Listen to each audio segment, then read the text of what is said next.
Assalamualaikum warahmatullahi wabarakatuh. Wilujeng enjing kasadayana murang kalih kumaha dararamang.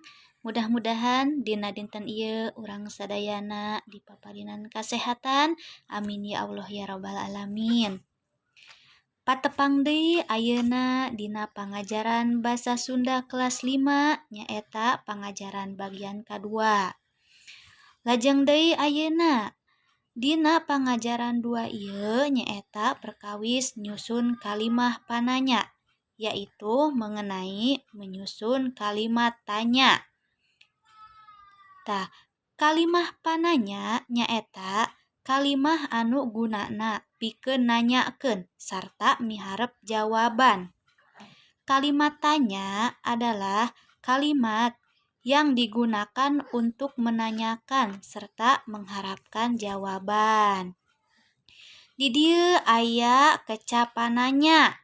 Kecapananya aya sababaraha rupa.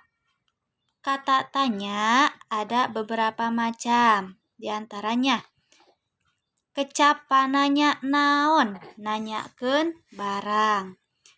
Kecapananya saha, nanyakeun jalma atau menanyakan manusia. Kecapananya kumaha, kunaon, untuk menanyakan keadaan. Sakumaha, sabaraha, pikeun nanyakeun ukuran. Mana, di mana, kamana, pikeun nanyakeun tempat. Iraha, pikeun nanyakeun waktu.